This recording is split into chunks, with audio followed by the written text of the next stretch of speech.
Color temperature and tint. What is the difference?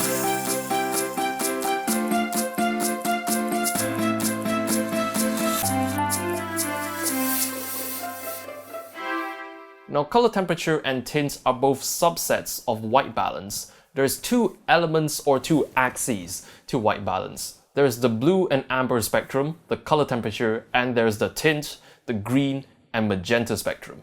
Now, I have explained in detail about color temperature in a previous video, but sometimes even after setting your color temperature to the right setting, you might notice that the image leans towards either green or magenta. That's when you have a tint. So I'm going to demonstrate an example here in Adobe Lightroom. Here is a photo taken under a sodium vapor street lamp, and these things are really warm in terms of color temperature.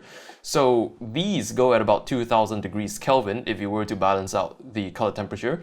So here it's at tungsten right now, 3200 Kelvin. So if I dial in 2000 degrees Kelvin, and the color temperature has been neutralized, but as you can see, there's this huge green cast over the entire image. This is a characteristic of sodium vapor street lamps. They do tend to cast a very greenish tint throughout the entire image.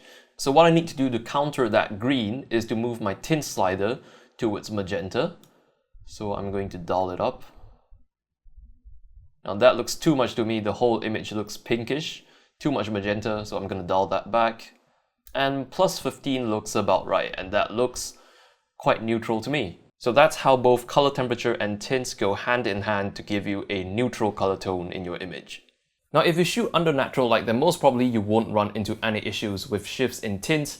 But if you are shooting under artificial lighting, especially light sources such as fluorescent tubes, then you may encounter some degree of shift in tint. Now, usually color tinting issues only originate from artificial light sources. To the eye, the light source may look fine, but especially on camera, it will look more apparent.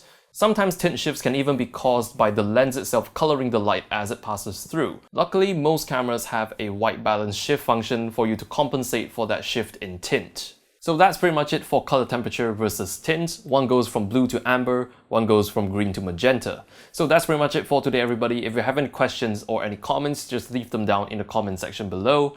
Let me know what you would like to see me cover in future videos. And that's it for today, everybody. Thank you so much for watching, and I will see you in the next video.